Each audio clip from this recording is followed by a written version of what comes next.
जय श्री राम दोस्तों। आज का टॉपिक है विद्युत धारा का चुंबकीय प्रभाव। यह टॉपिक फिजिक्स सब्जेक्ट से संबंधित है।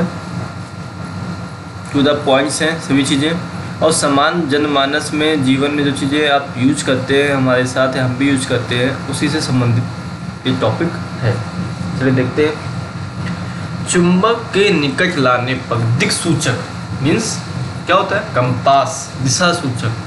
जो सुइयाँ होती हैं वो विक्षेपित क्यों हो जाती हैं? जब भी आप किसी चुंबक के निकट दिक्सूचक को लाएंगे, कंपास की सुई को, तो विक्षेपित हो जाती है, क्योंकि जो कंपास की सुई की जो नोक होती है वो चुंबक के ध्रुव की भांति कार्य करती है ना दोस्तों। और जब सुई को दंड चुंबक के पास लाते हैं तो जो सुई को आकर्षित अथवा प्रतिकर्षित करता है उससे विक्षेपित हो जाती है। जब यह सीधी सी बात है, ध्रुव के पास लाएंगे तो विक्षेपित हो ही जाएगी, ध्रुव भागेगी। अब अनदर पोल हो जाएंगे तो आकर्षित होगी, नहीं तो प्रतिकर्षित करती है। देखिए किसी क्षण चुंबक के चारों चुंबकीय क्षेत्र रेखा ऐसे है। देखिए साउथ पोल, नॉर्थ पोल, तो साउथ से जा रही है, नॉर्थ से निकल रही है। देखिए कैसे निकल रही है, नॉर्थ से साउथ जा रही है। देखिए चुंबकीय रेखा देखिए कैसे जाती है, चुंबकीय क्षेत्र का ये इस प्रकार का डायरेक्शन है। देख रहे हैं आप, ऐसे भी देखिए, देख रहे हो दोस्तों, मत भूलिएगा। चुंबकीय क्षेत्र रेखाओं को निम्नलिखित गुण बताइए। क्या गुण है? आपने फिगर में देखा है, चुंबकीय क्षेत्र रेखाएं उत्तरी ध्रुव से निकलकर दक्षिण ध्रुव की जाती है। चुंबक के अंदर चुंबकीय क्षेत्र की दिशा इसके दक्षिणी ध्रुव से उत्तर ध्रुव की होता है। देखो चुंबक के अंदर देखो दक्षिण से उत्तरी जाते हैं। देखिए चुंबक के अंदर, और चुंबकीय रेखाएं में बंद वक्र होती है। देखिए बंद वक्र है, पहले उत्तरी रेखाएं उत्तरी ध्रुव से निकल के दक्षिण में जा रही है, चुंबक के अंदर दक्षिण से उत्तरी जा रही है और बंद वक्र बनाती है। यही फिगर याद रखिए, सब काम चल जाएगा। और जहाँ चुंबकीय क्षेत्र रेखाएं घनी होती है वहाँ चुंबकीय क्षेत्र मजबूत हो जाता है। और दो चुंबकीय क्षेत्र रेखाएं एक दूसरे को कभी प्रतिकर्षित नहीं करती है, कभी वो प्रतिच्छेद नहीं करती। कहाँ भी प्रतिच्छेद कर रही है, देखो फिगर में ये काट रही है, एक दूसरे से नहीं काट रही ना, प्रतिच्छेद नहीं करती। फिगर याद रखना है, 5 पॉइंट बना दिया आपने बैठे बैठे। दो चुंबकीय क्षेत्र रेखाएं एक दूसरे को प्रतिच्छेद क्यों नहीं करती है, भी तो क्वेश्चन है। क्योंकि जो प्रतिच्छेद बिंदु पर जो दिक्सूची होती है रखने पर दो दिशाओं की ओर संकेत करता है, जो संभव नहीं है।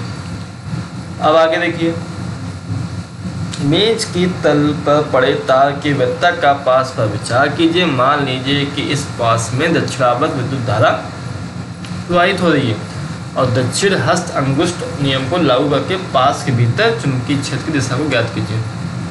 ये फिगर दिखाया गया, लेकिन नॉर्थ पोल साउथ पोल दस देखने का है।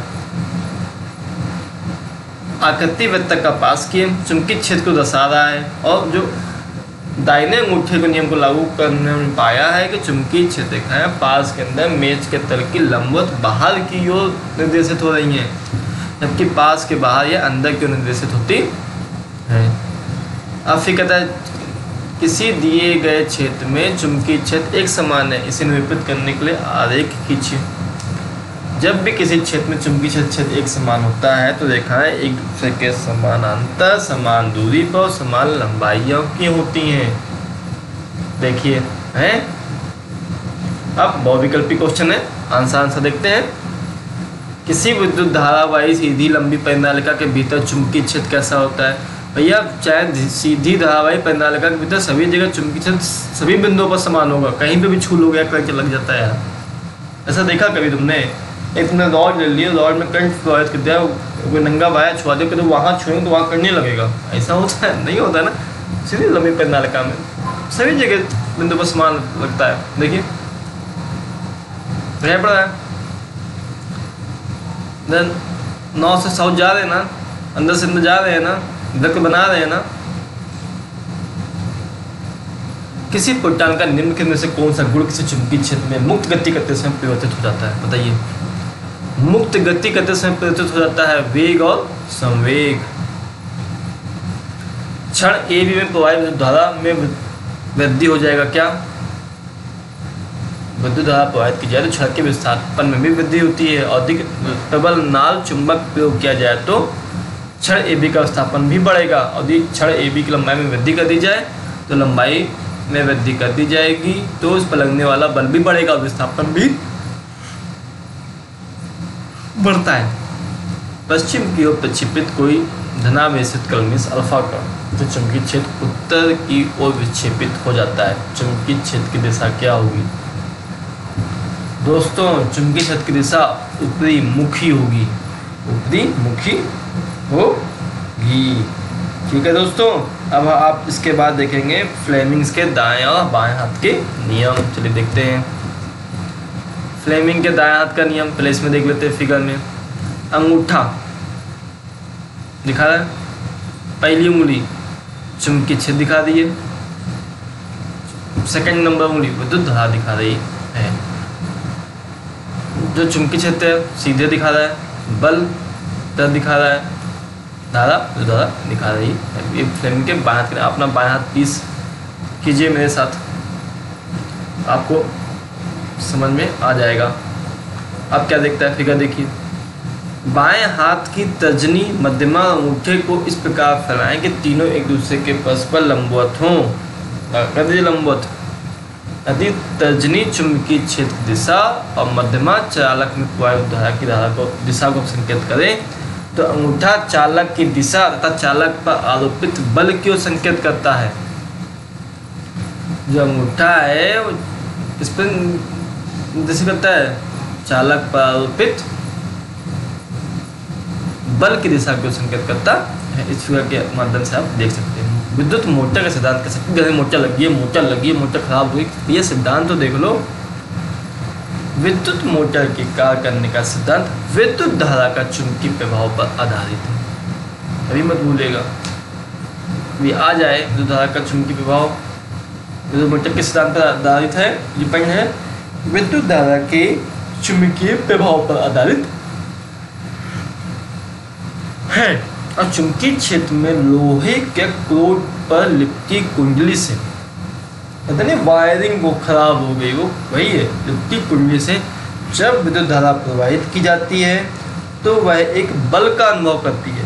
इसका अनुभव करती है, एक बल का अनुभव करती है, जिससे मोटर का आर्मेचर चुंबकीय क्षेत्र में घूमने लगता है। और कुंडली के घूमने की दिशा फ्लेमिंग के बाएं हाथ के नियम के अनुसार होती है, विद्युत मोटर का नियम।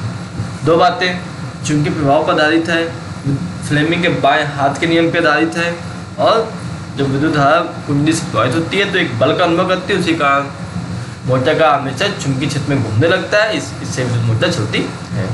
विद्युत मोटर में विभक्त वलय की क्या भूमिका है? विद्युत मोटर में विभक्त वलय दिक् परिवर्तक का काम करता है, और दिक् परिवर्तक एक युक्ति है जो परिपथ में विद्युत धारा के प्रभाव को उत्क्रमित कर देती है। और दूसरे देखिए, विद्युत धारा में उसी कुंडली में विद्युत धारा प्रेरित करने के विभिन्न ढंग स्पष्ट कीजिए। कुंडली को किसी चुंबकीय क्षेत्र में गति कराकर और कुंडली के चारों ओर चुंबकीय क्षेत्र में परिवर्तन करा कर। विद्युत जनरेटर क्या है? विद्युत जनित का सिद्धांत विद्युत चुंबकीय प्रेरण और चुंबकीय प्रभाव पर रहता है विद्युत मोटर। और ये क्या है? विद्युत चुंबकीय प्रेरण इलेक्ट्रोमैग्नेटिक इंडक्शन पर आधारित है। जब एक आयताकार कुंडली को एक समान चुंबकीय क्षेत्र में घुमाया जाता है तो यह कुंडली के सिरे पर प्रेरित विद्युत उत्पन्न करता है। यही विद्युत जनित का सिद्धांत है। दृश्य धारा के स्रोत बताइए। सेल, बैटरी, डीसी जनित डायनामो आदि दृश्य धारा के स्रोत हैं। और प्रत्यक्ष धारा, एसी जनित इन्वर्टर आदि जो प्रत्यक्ष धारा के स्रोत हैं। तांबे के तार की एक आयताकार कुंडली किसी चुंबकीय क्षेत्र में घूर्णन गति कर रही है। इस कुंडली प्रेरित विद्युत धारा की दिशा में कितने परिभ्रमण के पश्चात परिवर्तन होता है? आधे। विद्युत परिपथों तथा संयंत्रों में सामान्यतः उपयोग होने वाले दो सुरक्षा उपायों के नाम बताइए। फ्यूज का उपयोग करते हैं और भूमि संपर्क तार का उपयोग करते हैं। अब ये छोटा सा क्वेश्चन है, P=VI होता है, इसी सूत्र के फॉर्मूला से लगा दिया गया है, आप देख सकते हैं। अब घरेलू विद्युत परिपथों में अति भारण, ज़्यादा ही भार दे दोगे तो क्या होगा? बचाव के लिए क्या सावधानियां अपना देंगे? एक अकेले सॉकेट में एक से अधिक नहीं जोड़ेंगे, हमेशा परिपथ में विद्युत उपकरण पार्श्व क्रम में ही रखेंगे, उपयुक्त फ्यूज का उपयोग करेंगे। अभी अति भार से बचाने के लिए एक समय में एक से अधिक उपकरणों का उपयोग नहीं करेंगे। और लंबे विद्युत धारावाही तार के निकट चुंबकीय क्षेत्र का सही वर्णन क्या है? चुंबकीय क्षेत्र की संकेंद्रित क्षेत्र रेखाओं का केंद्र तार होता है, ये आंसर है। और विद्युत चुंबकीय प्रेरण की परिघटना क्या है? किसी कुंडली तथा चुंबक के बीच आपेक्षिक गति के कारण प्रेरित विद्युत धारा उत्पन्न होती है। विद्युत धारा उत्पन्न करने की युक्ति को क्या कहते हैं? जनित। किसी AC जनित और DC जनित में मूलभूत अंतर क्या है? AC जनित शर्ती बल देती है और जबकि DC जनित दिक् परिवर्तक होती है। लघु परिपथन के समय परिपथ में विद्युत धारा का मान क्या है? बहुत अधिक बढ़ जाता है। निम्नलिखित में से कौन सा सही है, कौन सा गलत है? देखिए, गलत बताऊंगा नहीं, केवल सही सही बताऊंगा। विद्युत जनित विद्युत चुंबकीय प्रेरण किसके सिद्धांत पर कार्य करता है? बिल्कुल सही। और किसी लंबी वृत्ताकार विद्युत धारावाही कुंडली के केंद्र पर चुंबकीय क्षेत्र समानांतर सीधी रेखाएं होती है।